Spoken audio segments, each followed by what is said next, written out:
안녕하십니까. 일반물리학 기초 15번째 챕터죠. 전기력과 전기장에 대해서 공부를 하도록 하겠습니다. 이게 여기부터 이제 전지학 이야기 시작이 되는 챕터다. 그렇게 보면 되죠. 그래서 첫 번째는 이런 전기력, 전기장, 전지학 이야기의 가장 기본이 되는 개념이 전하인데, 이 전하가 어떤 성질을 갖고 있느냐 하는 건데요. 사실 지금 얘기하는 거는 실험적인 거고, 그 다음에 중고등학교 때부터 계속 들어왔던 얘기예요. 그래서 전하에 대해서 정확한 건 아니고 전하가 갖고 있는 가장 기본적인 성질이다. 그렇게 이해하면 되겠죠. 그래서 이러한 전하를 알게 된 게 전기현상인데, 전기현상, 정전기라고 여러분들 알죠? 그죠? 그 겨울에 스웨터 막 확 벗어버리면 머리가 다 올라쓰잖아요. 그 다음에 뭐 차 문 열 때 잘못하면은 손잡이에서 딱 소리 나고 따끔거리고, 그런 현상들이 정전기인데, 그런 정전기하고 같은 얘기가 또 마찰전기예요. 그런 정전기나 마찰전기가 일어나는 현상을 보고 뭐야 이런 일이 일어나느냐라는 것을 파고들었더니 전하라는 것이 이러한 그 전기 현상의 원인이 되는 성질이구나, 그렇게 이제 파악을 하게 된 거예요.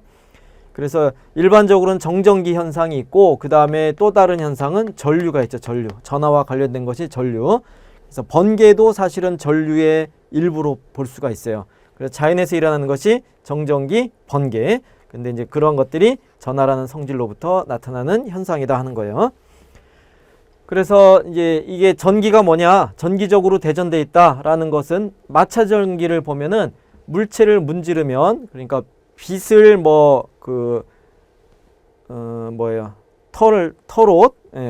털을 가지고 머리빗을 문지른다. 그러면은 둘이 서로 달라붙거나 털이 쓰거나, 그죠? 아니면 그러한 빛을 종이 잘라가지고 종이에다가 갖다 대면은 달라붙는 일이 생겨요. 그래서 문질렀더니 달라붙더라. 그죠? 그러한 현상을 일단은 전기적으로 대전됐다. 그렇게 표현을 하는 거고요.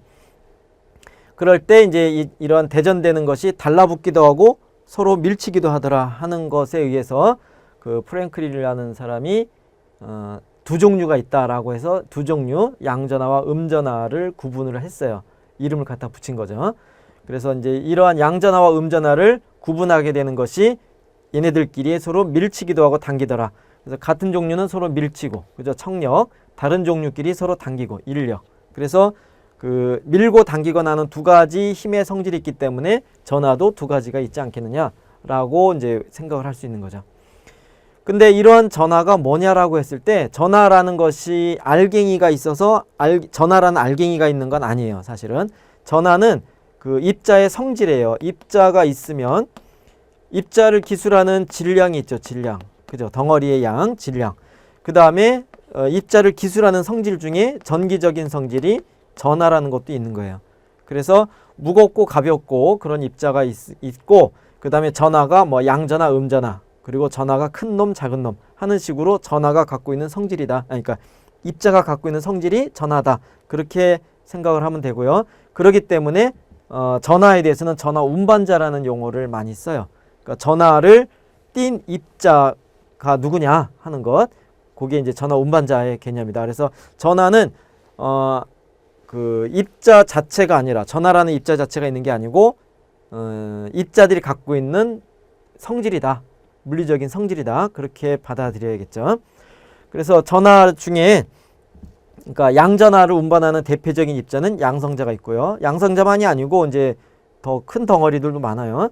그 다음에 음전하를 운반하는 대표적인 입자는 전자가 있는 거죠. 그래서 이제 실제 상황은 양성자, 물질 속을 들여다보면 원자 안에 원자 핵이 있고 그 주변을 전자가 뺑뺑 돌죠. 여러 개의 전자가 뺑뺑 돌아서 이게 하나의 원자하고 원자가 이루어져서 분자, 그렇게 되는데, 물질 속에는 어쨌건 무수히 많은 양성자하고 무수히 많은 전자들로 구분이 돼 있어요. 근데 그 크기를 보면 전자가 양성자보다 매우 가벼워요. 작고 가벼워요.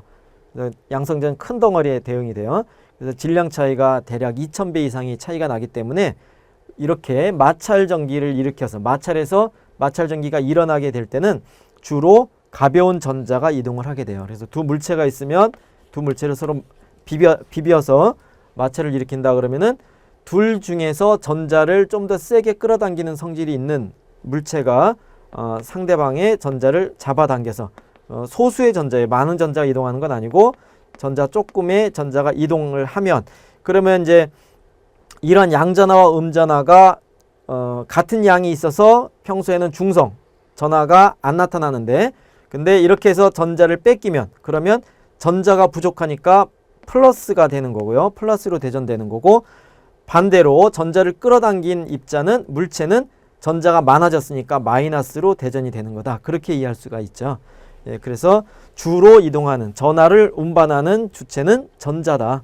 근데 이제 더 높은 에너지 상태, 플라즈마 그런 데로 가면은 양성자도 전하를 운반해요. 양성자도 이동을 해요. 그리고 반도체 같은 경우에는 이제 전공이라 그래서 전자가 있어야 될 자리가 움직여 나가는 것. 그래서 그때도 이제 양전하고 움직인다 그렇게 보는데 원칙 본질은 전자죠. 그때도.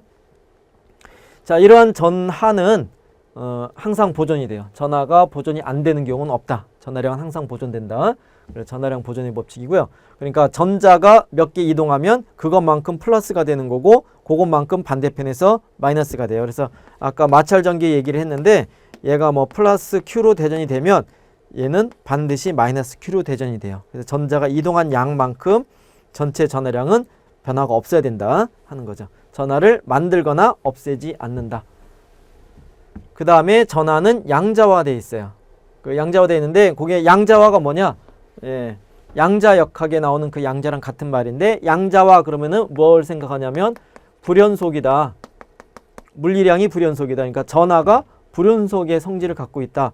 모든 값이 가능한 게 아니라 띄엄띄엄 떨어진 값만 가능하다 하는 거고요. 그렇기 때문에 어떤 기본 양의 정수배로 표시될 수 있다. 정수배.